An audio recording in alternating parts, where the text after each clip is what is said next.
Oi pessoal, tudo bem? Meu nome é André e eu sou estagiário pai da disciplina de Algoritmos e Estrutura de dados 1 e hoje a gente vai conversar um pouco sobre skip lists. Então, o sumário da nossa aula, inicialmente, nesses 4 primeiros pontos, a gente vai fazer uma contextualização, um momento remember aí, inicialmente de pilhas e filas. A gente vai ver que essa estrutura de dados tem algumas vantagens, mas tem também algumas limitações. Depois a gente vai ver uma estrutura de dados um pouco mais complexa, ainda relembrando que são as listas, e a gente vai ver que essa estrutura de dados também tem algumas vantagens e limitações.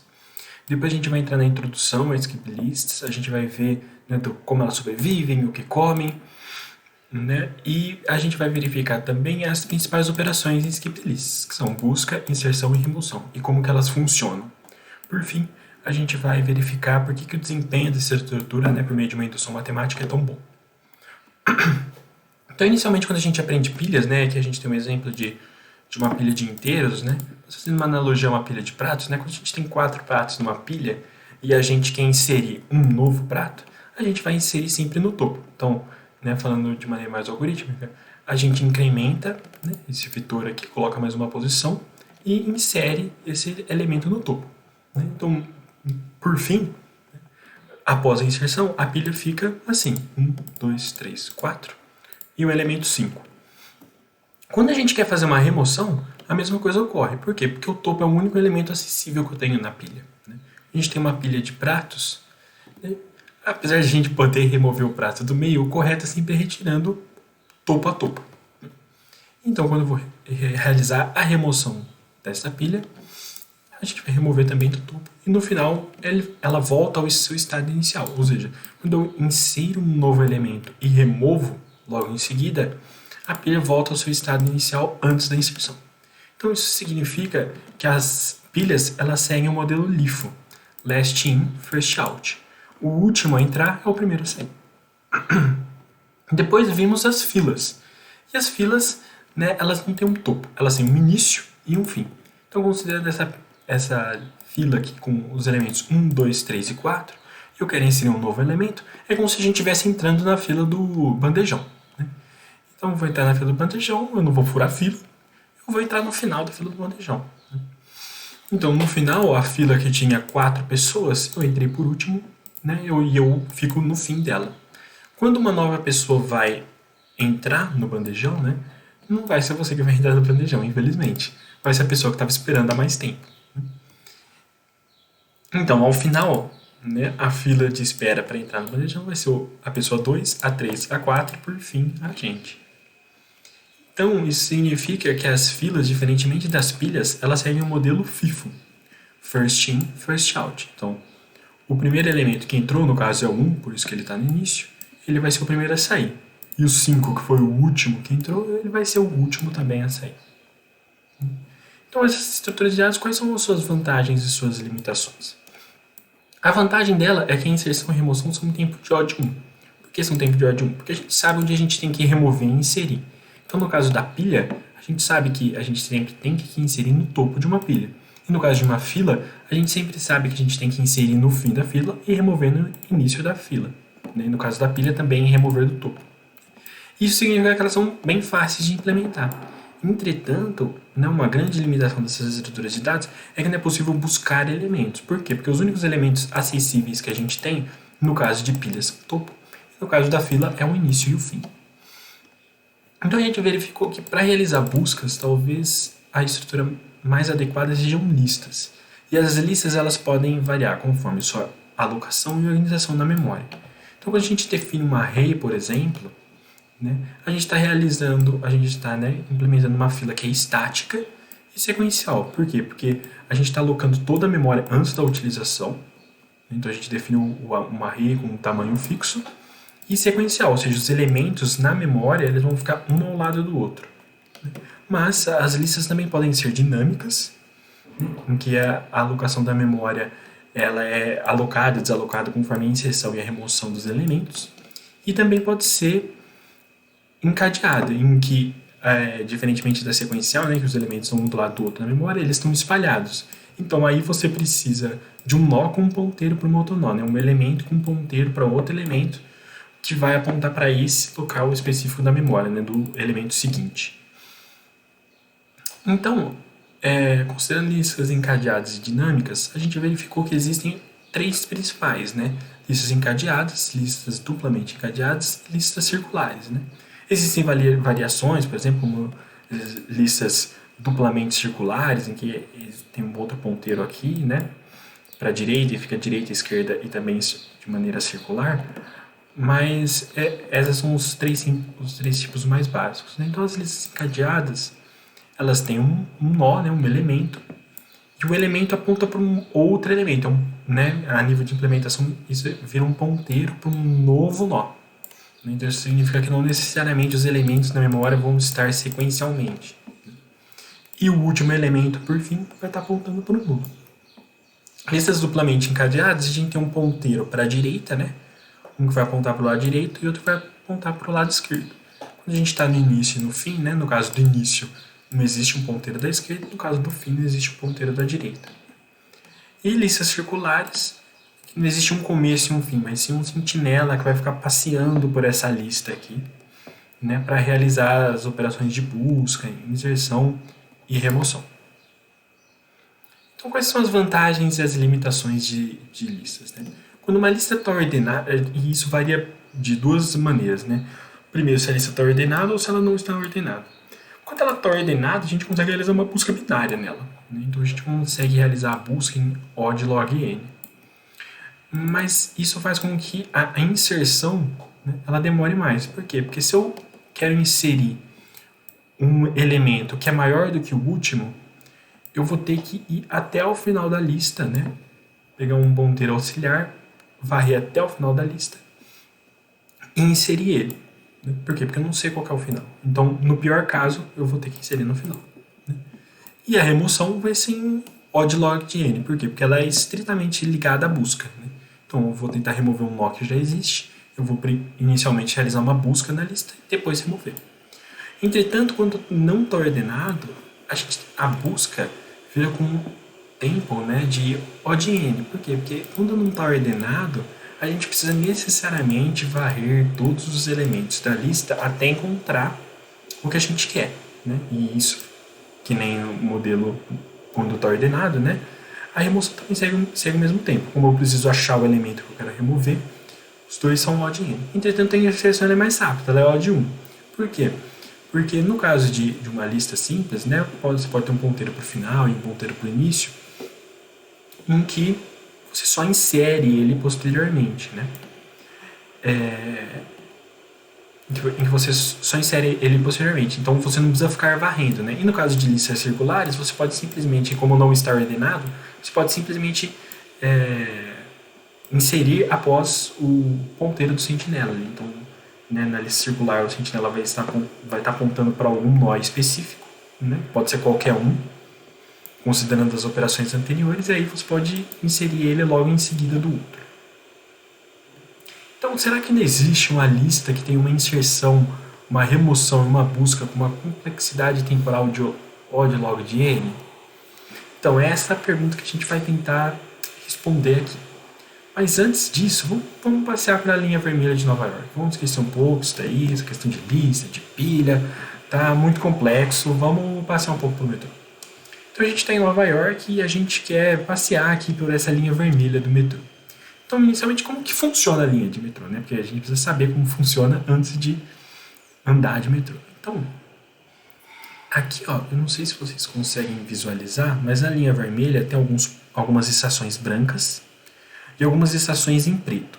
As estações em branco, elas representam linhas expressas. O que são linhas expressas? Então, ao invés de eu passar aqui, no caso, pela Rua 14, Rua 18, né, que são as estações, a estação da Rua 14, a estação da Rua 18, da 23, da 28, da 34, da 42, todas as linhas expressas, né, que são esses pontos brancos, elas são ligadas diretamente. Então, eu consigo ir da 14 para 34, pulando a 23 e a 28. Né? E assim por diante, eu consigo ir da 42 até a 50, da 50 até a 59. E essas são chamadas linhas expressas, que pulam algumas estações. E linhas locais. Linhas locais, elas vão seguir todas as estações possíveis. Então, da 14 eu vou para 18, da 18 para 23, da 23 para 28, da 28 para 34, da 34 para 42. E toda linha que está na linha expressa, né, né, todo trajeto que passa pela linha expressa também passa, né, toda estação que está na linha expressa também está na linha local. Então, dando um pouco de zoom aí, mudando um pouco o design gráfico das estações, essa é a linha local lá de Nova York. Então, tem a estação da Rua 14, da Rua 23, da 28, da 34, da 42, da 50, 59, 66 e 72. Né? Ela é sequencial, ela está sequencial e ordenada. E essa é a linha local, porque ela passa por todas as estações. A linha expressa, ela pula 23 a 28.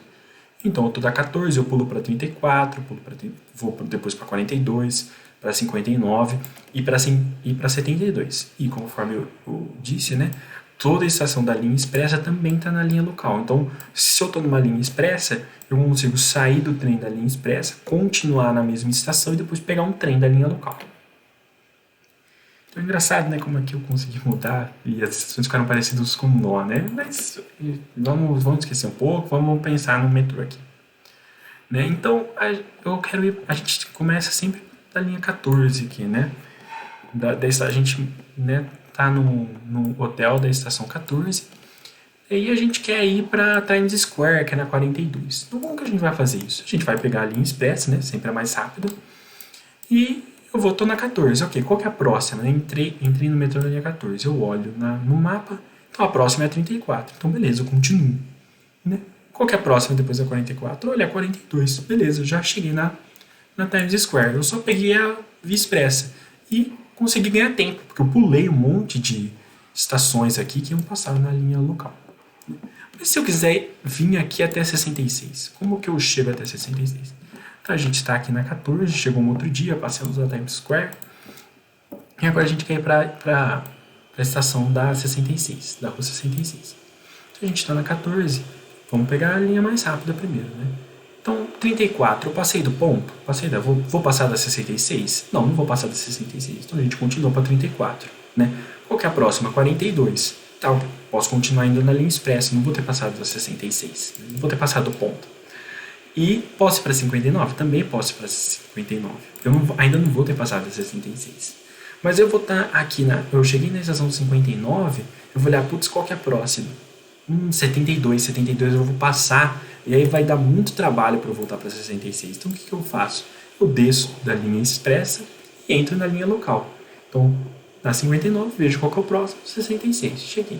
Então essa é a questão de ficar vendo.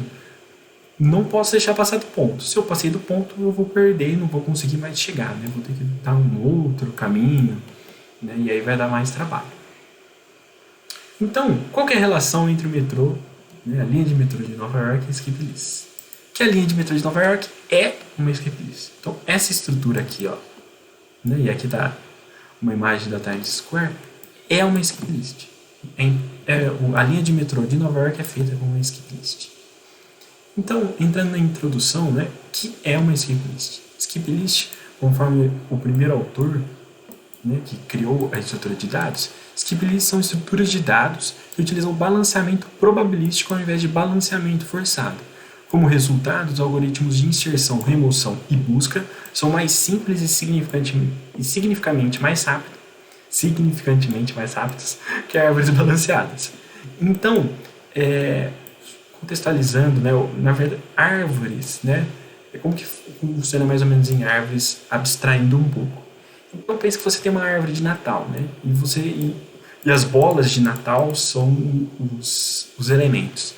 Então, em uma árvore balanceada, né, imaginando que a árvore seja a própria estrutura de dados, se eu for colocando muitas bolas só de um lado da árvore, a própria árvore, ela mesmo meio que rebalanceia os nós, ela tira os enfeites de todos de um lado para deixar os enfeites uniformemente balanceados. Ou seja, a própria árvore de Natal, né, a própria árvore consegue realizar esse balanceamento.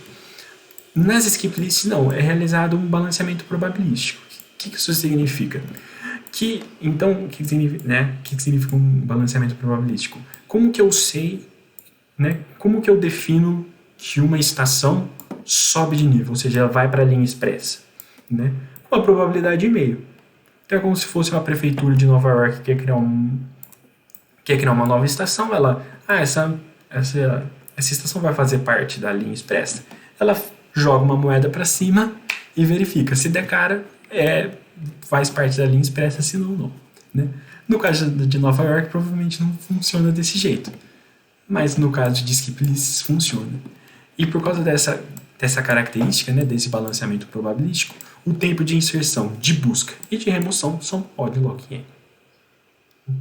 Então, como é que é uma estrutura de uma skip list, né? Então, aqui eu copiei a mesma estrutura do metrô de Nova York, só que aqui eu adicionei esse -1. Por que eu adicionei esse -1? Esse -1 a gente vai chamar eles de nó header, tá? De um cabeçalho específico. Por quê? Porque se existir um número, por exemplo, menor que 14 aqui, 3, digamos que não existisse esses headers, né? E tivesse um número 13 aqui, eu não conseguiria chegar dessa linha expressa, né? Começando da 14 até aqui, porque nunca vai adiantar a gente começar da linha local, também porque eu não consigo ir da linha local para a linha expressa, né? Dá para você resolver isso? Dá, fazendo duplamente encadeadas, né? Porque nesse sentido aqui, ó, cada nível é como se fosse uma lista encadeada, né? Encadeada unicamente, né? Com ponteiro para o próximo. Daria para a gente fazer se a gente colocasse duplamente encadeado, ou seja, esquerda e direita. Mas assim, desse jeito, fica mais simples e mais fácil a implementação, porque senão a gente tem que ficar considerando ponteiro esquerda, ponteiro direita. Então, assim, com certeza fica muito mais didático e mais fácil de implementar. Então, para isso, a gente precisa considerar um nó header aqui que vai ter sempre o menor elemento, né? Então, no caso aqui, os números das ruas seguem sempre valores naturais. Então, eu coloquei um header aqui, -1, justamente para todos os elementos, a partir da linha expressa, serem acessíveis.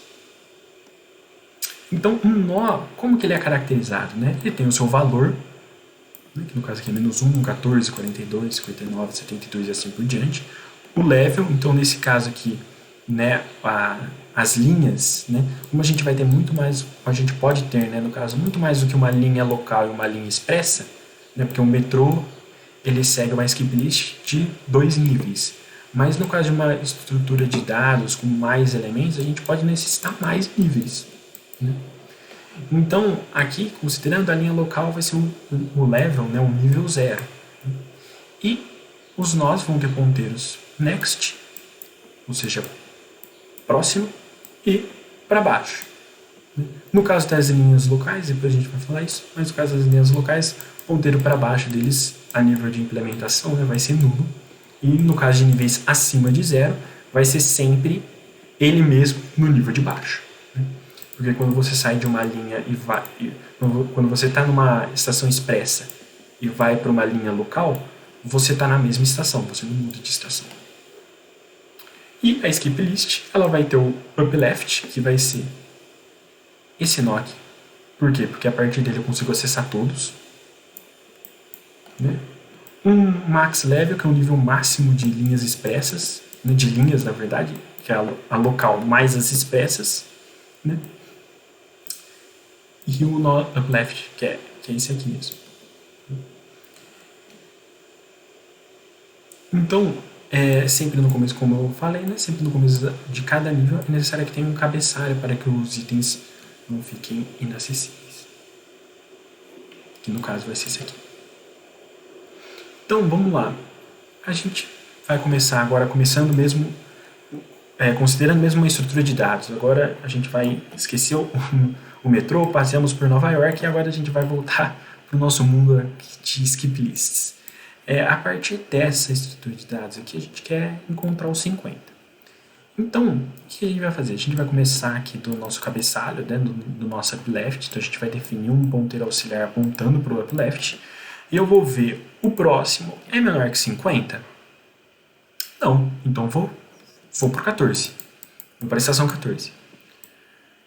O próximo, 42, é menor que 50? Vou. É menor. Então, não passei do ponto. né? O 50 vai estar acessível. Então, continuo na linha expressa, ou seja, pulei aqui a 23 a 28.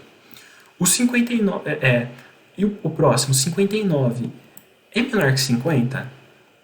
59 não é maior que 50. Então, eu sei que eu tenho que descer na 42 para chegar no 50. Desci na 42. E o próximo é menor que 50? Então eu vou para ele, eu vou para a estação 50. E aí eu vou olhar para a próxima. A 59 é menor que 50? Não, é maior. Então eu paro na 50. Por que eu faço essa nova verificação aqui? Porque pode ser que esse nó não seja 50, né? Possa ser, por exemplo, um 49. Né? E aí você vai chegar também no 49 e aí depois você verifica, essa daqui a estação é a 50? Sim ou não. Se não for, é porque não existe, né? Não existe a estação 50 na lista, mas nesse caso existe. Então, aqui vamos pensar agora a nível mais baixo nível ainda. Vamos colocar um pseudocódigo aqui.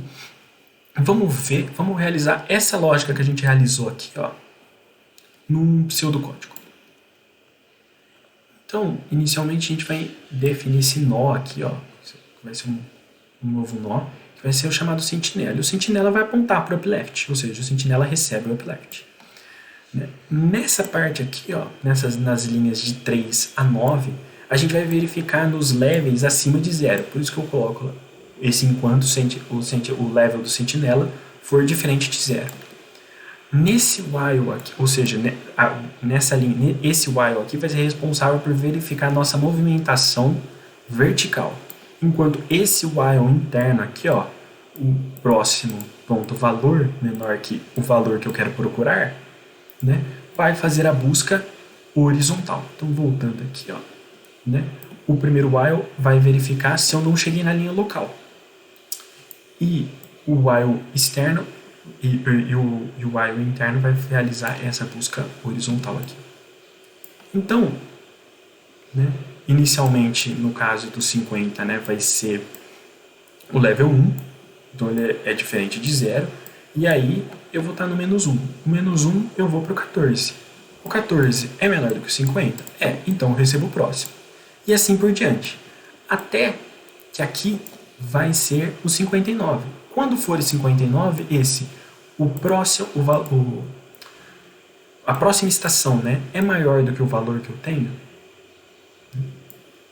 Vai ser. No caso vai ser, né? Então, isso daqui vai ser falso. Então, eu vou descer. Então, aqui eu realizei a busca nos levels acima de 0. Lembrando só de novo, aqui eu faço, né, no while interno, eu faço a verificação horizontal até for maior.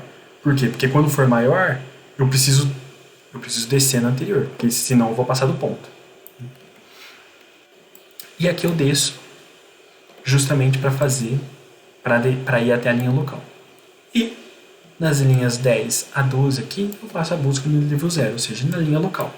Então, enquanto o próximo valor, né, for menor do que o valor... Aqui faltou um velho, viu, pessoal? Então, enquanto o valor do próximo... Então, aqui é sentinel.next.value. Depois eu conserto o pseudocódigo aqui. Né? Então, enquanto o valor for menor, eu passo para o próximo. Então, aqui é a verificação. Enquanto aqui eu faço as verificações em todos os levels acima de 0, aqui eu faço no 0. E aqui eu só faço o meu retorno. Se o valor for diferente do valor, eu não encontrei. Ou seja, esse valor não existe na lista, né? Não existe na estação, né? Que é que nem o exemplo que eu falei do 49. Senão, ela vai existir.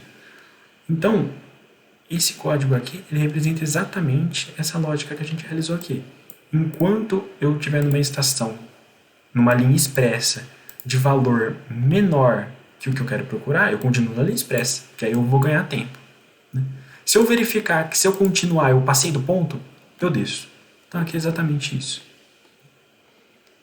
Então, última vez, while aqui, né? No while diferente level eu vou verificar o quanto que eu estou descendo, né? Quando que eu devo descer até chegar no 0. E aqui eu vou fazendo essa realização. Eu passei do ponto do próximo, eu passei do ponto do próximo, eu passei do ponto do próximo. e assim por diante. Então, essa é a busca, ok. Mas então, como que a gente define se um novo nó deve ser promovido para uma linha expressa? Vai ser um jogo de cara ou coroa. Então, eu vou criar um novo nó e aí eu vou jogar uma coroa aqui. Jogar uma cara ou coroa. E aí eu vou definir. Se der cara, então eu vou subir de nível. Então, criei um novo nó, joguei uma moeda, deu cara. Sobe para o nível 1. Como deu cara, eu jogo de novo, sucessivamente. Joguei, deu cara. Vai para o nível 2, vou ter que criar um novo nível. Putz, agora vai ficar complicado. Nossa. Joga a moeda de novo. Deu coroa. Então, acabou. Então, um novo nó ele sobe dependendo do número de caras sucessivas que eu tirei. Então, a nível de implementação, a gente pode fazer, por exemplo, gerar um número aleatório. E, ao gerar um número aleatório, verificar é divisível por 2? Não é divisível por 2? E se for divisível por 2, aumenta o nível, senão não. Vamos lá, inserção. Considerando que a gente vai querer criar uma nova estação de trem aqui, só que a gente vai querer uma linha expressa só para ela. Ou seja, a gente vai ter que criar uma nova. Como que a gente faz isso? Então vamos dividir esse problema em algumas partes. Como é esse nó, né? A gente jogou a moeda uma vez, deu cara, jogou uma moeda uma vez, deu cara, jogou a moeda a terceira vez, deu cara, e na cara deu. Na quarta vez que a gente jogou, deu coroa, isso significa que ela vai ter que o nó 25 vai ter que estar aqui, vai ter que estar aqui, e a gente vai ter que criar uma nova estação expressa só para ele. E também vai ter que verificar o que vai acontecer com esse ponteiro left aqui. Por quê? Porque eu quero que, para minha busca ser mais rápida, eu vou ter que começar por ele. Então, vamos lá. Considerando problemas por partes. Então, inicialmente, vamos considerar como que a gente insere o 25 aqui. Né? E, na verdade, por partes como que a gente insere o 25 aqui? A gente precisa encontrar aonde que eu vou inserir o elemento. Né? E isso não vai ser só para essa lista, vai ser para essa, e nesse caso que a gente vai criar, então, um caso especial. Então, percebe que a gente vai ter que fazer quase que uma busca de novo, né? Porque o 25 ele vai ter que estar entre o 14 e o 42 e vai ter que estar entre o 23 e o 28. Né? Então, a gente inicia fazendo essa parte que eu chamei de a busca, em que o principal objetivo dela vai ser qual que é a estação antes da que eu devo inserir, né? Então, nesse caso é 14. Então a gente vai realizar exatamente como se fosse uma busca. Só que ao invés disso, né, por exemplo, aqui eu estou no menos 1, vou para 14. 14 é menor que 25? Sim. Então eu vou para 42. 42 é menor que 25? Não. Então eu vou descer. Quando eu descer, eu sei que esse nó 14 aqui, ó, vai ser exatamente o anterior ao 25. Então eu vou guardar ele num vetor de updates. E aí eu desci, e aí a mesma coisa eu vou fazer para a linha 14. É menor que 25? Então eu vou para 23. É menor que a 28? 25 é menor. 28 é maior que 25? Então eu vou parar na 23. Ou seja, por quê? Porque eu sei que o 23 vai ser exatamente o anterior ao 25. Então eu vou ter que guardar esses dois valores. Por quê? Porque aí eu sei aonde que eu tenho que inserir o 25, em cada nível. Né? Se tivessem mais níveis, ia ter um update do nível 2, um update do nível 3, um update do nível 4, e assim por diante. Então, como é que a gente vai fazer a inserção? Do mesmo jeito de uma lista encadeada, considerando cada nível. Então, primeiro eu vou realizar uma inserção de lista encadeada aqui e outra aqui. Aqui vai ter um caso que vai ter um comando a mais. Por quê? Porque eu preciso apontar para baixo, para o 25. Então, como é que fica? Né? Eu vou criar um novo nó aqui, 25. Vou colocar aqui um novo nó. Então, deixa eu até passar o slide aqui. Criei um novo nó 25. Vou colocar aqui o próximo do 25 vai ser igual ao 23 next, porque o próximo do 23 vai estar apontando para o 28. Então, inicialmente, a gente vai ter dois nós apontando para o 28. O 25 próximo e o 23 próximo. Só que eu não preciso disso. Então, eu vou tirar o 23 próximo daqui e jogar para o novo nó. E pronto, está feito. Então, o novo nó vai ser o próximo do update, ou seja, o update do nível. Então, o update, o próximo do 25 vai ser o próximo do update do 0, vão ter 2 ponteiros para o 28. E depois eu atualizo o ponteiro do próximo. Então, o update next recebe o novo nó. E aí eu mantenho essa estrutura aqui, ó, um encadeamento. Ou seja, igualzinho, esses são os mesmos comandos para realizar um insert numa lista encadeada simples, que nem a gente viu na revisão. Só que isso é só para o nível 0, tá vendo? Por quê? Porque eu não tenho, né, como não é uma linha expressa, né, eu não tenho um ponteiro para baixo aqui. Mas quando eu estou na linha 1, eu preciso ter um ponteiro para baixo. Então, quando eu estou numa linha expressa, não numa linha local, o que eu vou fazer? Eu vou pegar aqui um novo nó e o ponteiro dele para baixo vai ser o update next. Por que não vai ser um novo nó? Porque nesse contexto aqui, desta lista aqui, o novo nó vai ser esse. Então, se eu colocasse que o novo nó para baixo é um novo nó, ele apontaria para ele mesmo. Então, um novo nó. Então, isso não pode acontecer. Então, o novo nó para baixo vai ser o update do nível dele 1 menos 1, ou seja, do nível de baixo. Next. Então, eu vou acessar o update de 0 e o next dele, que é o 25. E aí, o 25 do nível de cima fica ligado ao 25 do nível de baixo. Então, quando eu estou nessa linha expressa, para acessar o 28, eu consigo descer na estação 25 e chegar na estação 25. Porque eu não consigo magicamente sair da 25 e ir para uma outra estação. Quando eu desço, né, quando eu estou no trem da estação 25, eu não consigo magicamente ir para uma outra estação. Então, agora a gente vai, né, essa parte 2 eu coloquei de a inserção, que vai ser da mesma, chamei de a inserção, que vai ser igualzinho, né, idêntico à inserção de uma lista encadeada. E depois a gente vai criar um novo nível. Como que a gente cria um novo nível? Primeiro a gente cria um novo nó de cabeçalho. Cria o nó 25, né, que a gente quer. Define que o próximo do novo header, o próximo do novo header é um novo nó. O de baixo, né, o ponteiro down do novo header é o upleft. Seta o upleft por um novo header. E o 25, e do mesmo jeito que a gente fez aqui para o ponteiro para baixo, a gente faz para esse. Então, seta que o 25 para baixo é igual a update de 1, é igual a update de 2 menos 1, que é o nível atual menos 1. Next. Então, vai ser muito parecido com o que a gente está aqui, com o que teve aqui, só que a gente vai ter que dar um pouco mais de trabalho e criar 2 headers. Um para o novo upleft e outro para o novo nó. Então a gente tem que criar, quando a gente cria um novo cabeçalho, a gente sempre tem que criar também um novo header e fazer com que o novo header aponte para o upleft, para que a gente possa atualizar o upleft, para que o upleft next, né, ou o novo header next, seja esse novo nó que a gente está criando, e que esse novo nó que a gente está criando, o para baixo, a mesma lógica.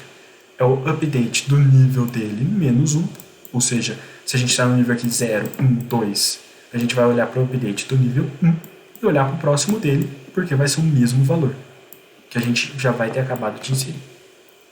Então, transformando num pseudocódigo. Inicialmente, a gente verifica se já existe, né?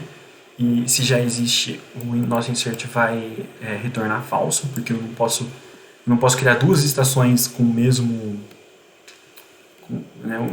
duas estações com o mesmo número, porque ela já existe. E vou iniciar as variáveis. Vou colocar a mesma coisa da busca.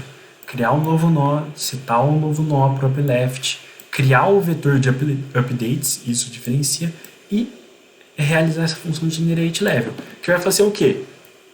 Flip the coin, vai girar uma moeda para definir a quantidade de níveis desse novo nó.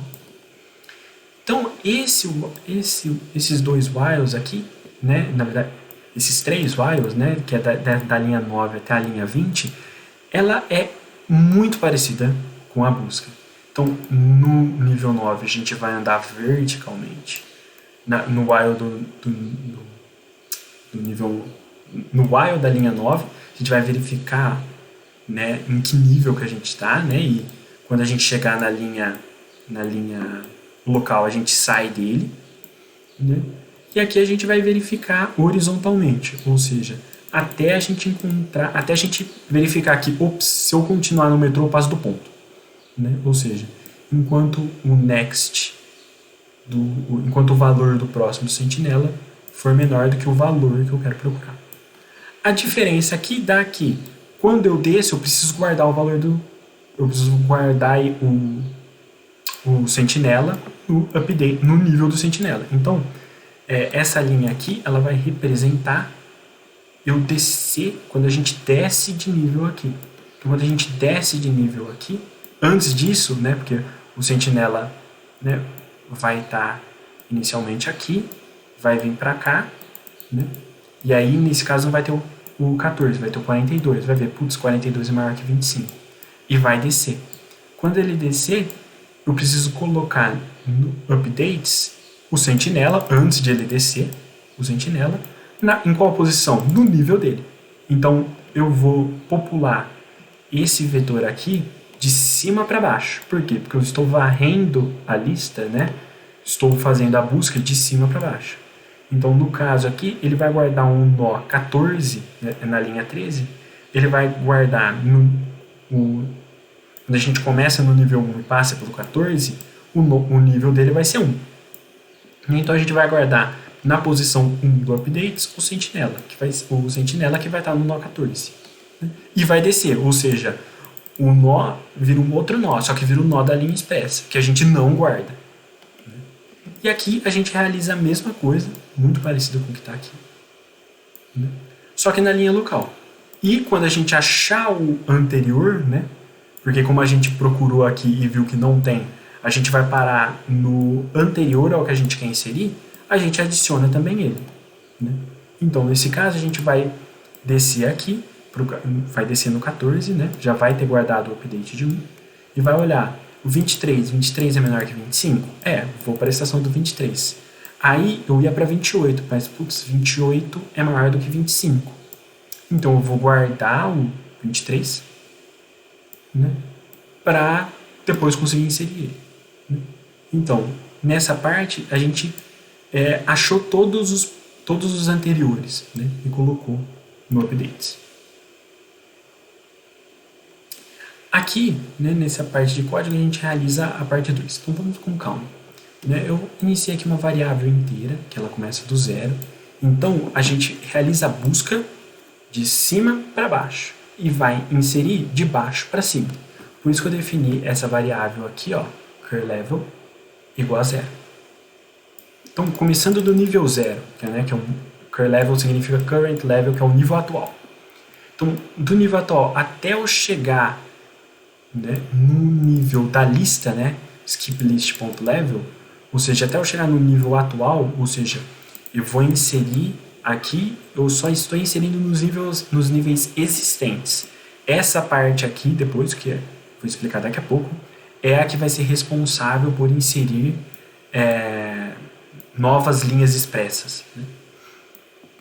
Então aqui, até eu chegar, enquanto eu tiver níveis existentes, né, ou seja, para todos os níveis existentes, né, pode trocar esse while por um for, se você quiser, primeiro eu crio um nó, e essa função createNó passa o primeiro valor, o valor dele, o segundo valor, o nível, ou seja, vai ser sempre o current level, né, o nível atual, ou seja, aqui eu estou criando um nó da linha local, né, e o próximo dele inicialmente vai ser nulo, e o para baixo dele inicialmente vai ser nulo.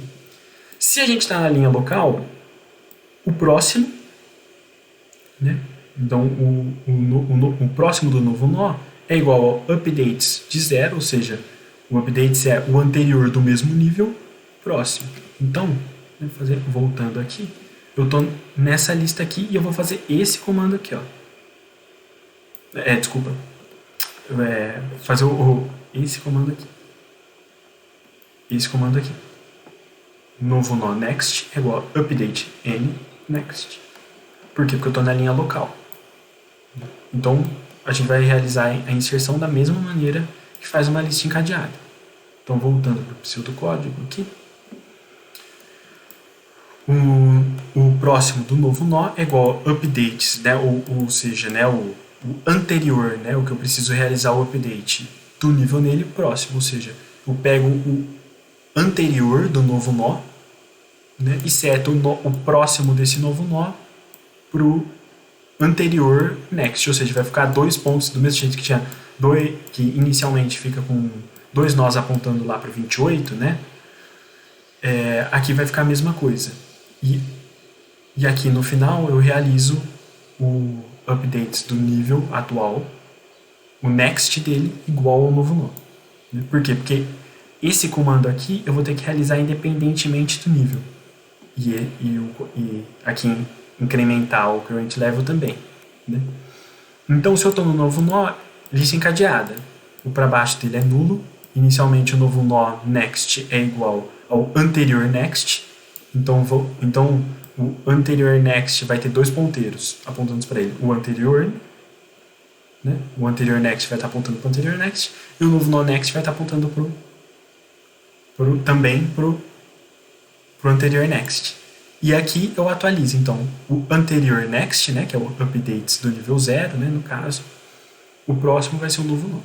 Se eu não estou no nível 0, aí eu preciso atualizar também o ponteiro para baixo. Então, da mesma forma que a gente realizou ali no passo a passo, né? Eu pego o updates, né, do nível atual menos 1, o próximo dele. Então, eu desço um nível, eu vou estar no anterior, no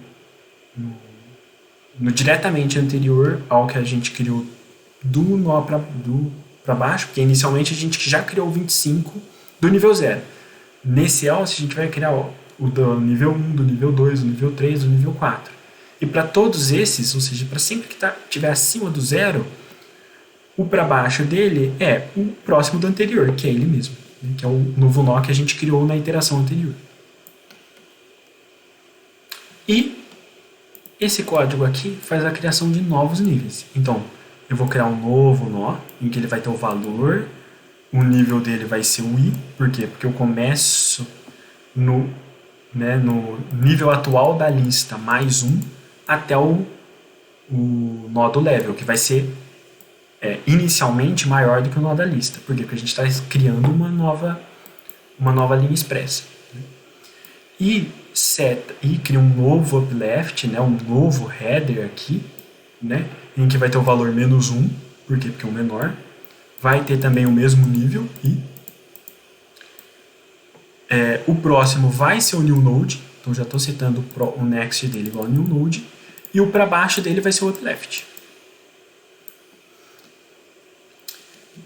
E aqui também no novo nó eu já atualizo o para baixo, então eu já seto da mesma maneira que a gente fez quando o nível é maior que 1, maior que 0, desculpa, de setar né,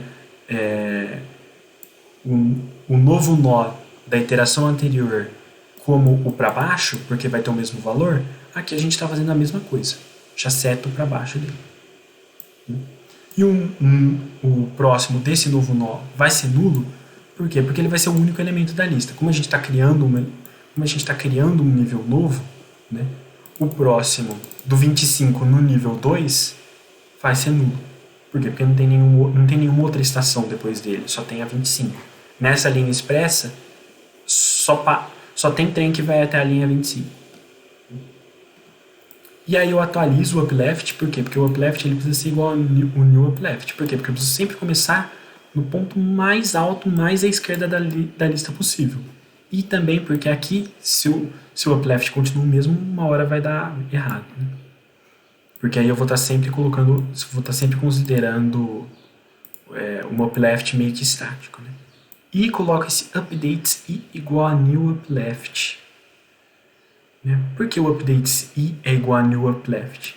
Por quê? Porque quando a gente está criando um novo nível, né, o anterior, né, porque o updates nada mais é do que um vetor de nós anteriores ao que a gente quer criar. Né? Tem que ser necessariamente o anterior. Então, o new upleft, nesse caso, o -1, vai ser o antes. Né? Se a gente está criando um novo nível, é porque ele só tem um número, ele só tem uma estação, que no caso vai ser a 25. A antes dele é o novo header, é o -1. Então, eu preciso colocar aqui também o update de i, né? É igual a new upleft. E quando eu terminar tudo, eu atualizo o nível da lista. Se não ficou claro, deixem nos comentários. Porque a inserção mesmo é a parte mais complicada do skip lists. Mas eu acho que, talvez voltando um pouco, verificando a sequência, né? Talvez nem tanto pelo pseudocódigo, mas pela sequência de passos ali que a gente faz, acho que fica mais claro. Pela sequência de passos no desenho mesmo. Né? Então a remoção ela vai seguir a mesma etapa. Então como eu preciso remover, né? Agora pensando na remoção, e considerando que a gente quer remover também o 25, né? Porque aí a gente vai ter que remover esse nível aqui. Então, considerando a remoção, a gente vai ter que fazer a mesma busca, a mesma questão da busca, ou seja, a gente vai ter que sempre ter o anterior ao nó que eu quero remover, né? Que a gente quer remover. Por quê? Porque aí a gente vai realizar a mesma lógica do inserir. Qual que é a lógica do inserir? No inserir a gente realizava inserções de lista encadeada para cada nível, com algumas pequenas modificações, que é no caso do ponteiro para baixo. Aqui é a mesma coisa. Então a gente vai considerar inicialmente a remoção do nível 0, remoção do nível 1 e remoção do nível 2. Do mesmo jeito que a gente fazia inserção para nível 0, inserção para nível 1 e inserção para nível 2. Então aqui, quais são os comandos que a gente vai fazer? A gente vai pegar aqui o update do nível, vai ser igual ao nó que a gente quer remover, chama ele de rem, por exemplo. Né? Next, ou seja, novamente vão ficar 2 nós apontando para o 28. E aí eu já posso remover o 25 tranquilo. Né? E a mesma coisa acontece para o nível 1. Só que a única diferença para o nível 1 é que eu também tenho que remover o ponteiro para baixo. Mas quando eu faço a remoção dele também já funciona. Então, rem é igual a updates next. Updates next é igual ao rem next. E dá um free no rem.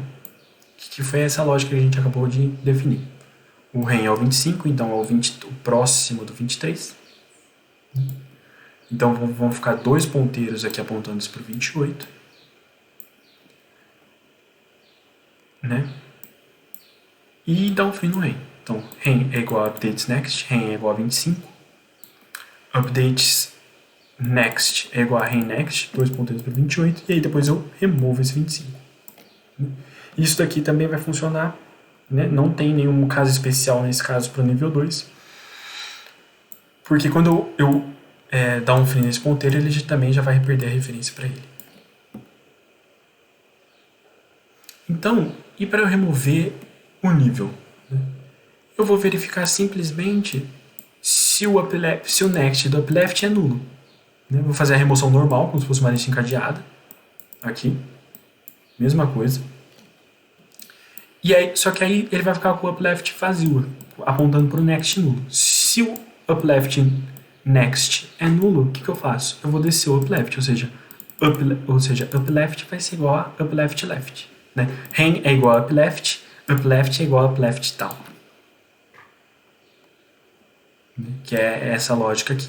Então, o rem vira o upleft vai para o upleft down, diminui o nível da lista, é verdade, isso eu tinha esquecido, muito importante, e faz um free no rem. Então, pseudocódigo. Né? Inicialmente, verifica se o valor está na skip list, inicia as variáveis. Né? Muito parecido com idêntico, muito parecido com inserção. A única coisa que muda é se o search dá falso, a gente já retorna falso, porque não existe a estação que eu quero remover. Realiza a busca, e essa lógica é igualzinha, então a gente verifica primeiro, né? Esse while vai ser responsável por verificar em que nível que eu tô, ou seja, enquanto eu não estiver na linha local, né? Eu E esse while aqui vai verificar, né, vai realizar a passeada, né, o passeio de trem no nível horizontal, né, no nível. Então, enquanto o valor do próximo for menor do que o valor que eu quero deletar, eu vou andando. E aí, eu coloco o update, né? Ou seja, sempre que eu desço, eu coloco esse valor no... Sempre que eu vou descer, né? Eu coloco o nó do nível acima no updates e desço. E aqui eu realizo a busca na linha local, também guardando o anterior ao que eu quero remover. E aqui faz a remoção. Então, aqui vai realizar a remoção que nem uma lista encadeada normal, né? Só que aqui eu faço uma outra verificação também para ver se o valor existe. Então, mas no search ele já vai realizar essa verificação. Então aqui é só para critérios mais de didática mesmo, né, para relembrar. E aí faz os mesmos 3 comandos, só que ao invés de n vai ser o nível atual. Então aqui faz a remoção como se fosse uma lista encadeada. E aqui vai remover o nível, ou seja, quando upleft next for nulo, eu seto o remover para o upleft, desço o upleft de nível, diminuo o nível da lista e removo o free. Do mesmo jeito que a gente fez antes. E essa é a remoção. De novo, se tiverem dúvidas, mandem nos comentários que a gente responde. E o desempenho, então, vamos para a última parte da aula, que é o desempenho da lista. Né?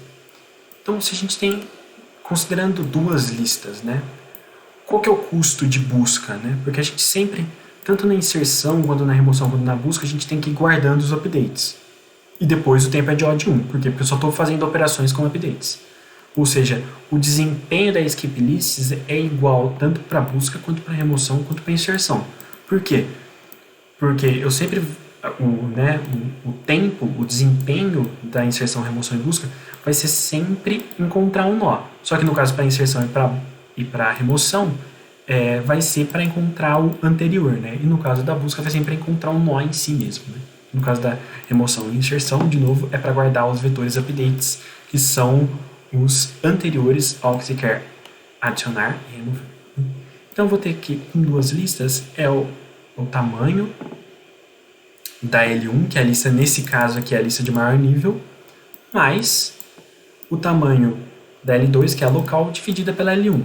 Por quê? Porque eu vou ter que andar no máximo, né, a linha expressa inteira e o intervalo, né, entre L1 e L2 para encontrar o que eu quero.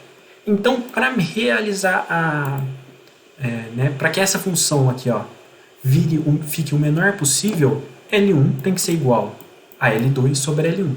Por quê? Porque se eu considerar, né, considerando para minimizar essa soma aqui, esse valor aqui deveria ser muito baixo e esse valor deveria ser muito alto. Então, o menor possível é quando esse é igual a esse. Quando esse fator aqui, né, quando L1 é igual a esse fator aqui. Então, considerando que L2 é N, a gente fica, né, que a quantidade de linhas expressas, né, tem que ser, né, para ter um melhor desempenho, né, tem que, né, o modo dela tem que ser igual a N sobre L1. Então, a gente passa multiplicando aqui, fica L1² igual a N, e L1 tem que ser igual a raiz quadrada de N. Ou seja, para 2 níveis, né, a gente já melhorou de um desempenho de O de N para raiz de N, raiz quadrada de N, com 2 listas. Ok, melhorou.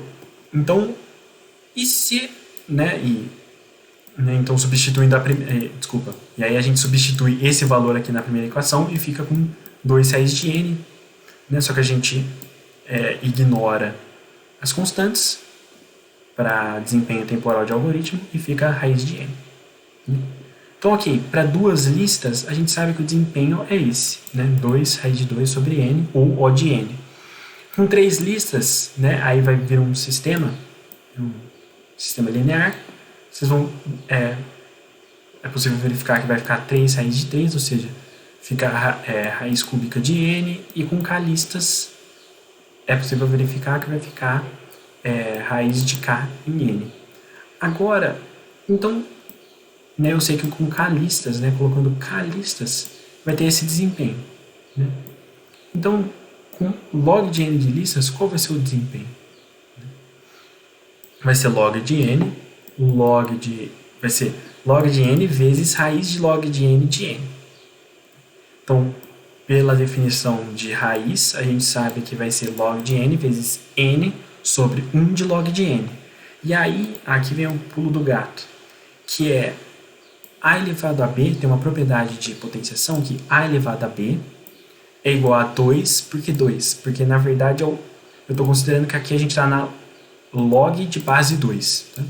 Então, se log de e, ou log de 10, ou log de qualquer coisa, vai ser igual a elevado a b igual a base elevado a b, log de base, log na base de a. Então, essa é uma propriedade, né, em que você consegue trocar essa potenciação aqui, a elevado a b, pela base elevado ao número mesmo, né, elevado a b, né, que é a potenciação aqui, vezes o log do a. Vezes o log na mesma base, que é esse número aqui, em a.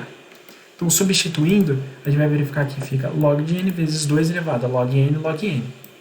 Cortando aqui, fica 2 log n, ignorando as constantes, O de log de n. Então, aqui, mas aí vocês vão se perguntar assim, por que o desempenho da lista fica, né, vai sempre ter log de n listas, ou o desempenho vai ser menor com log de n listas.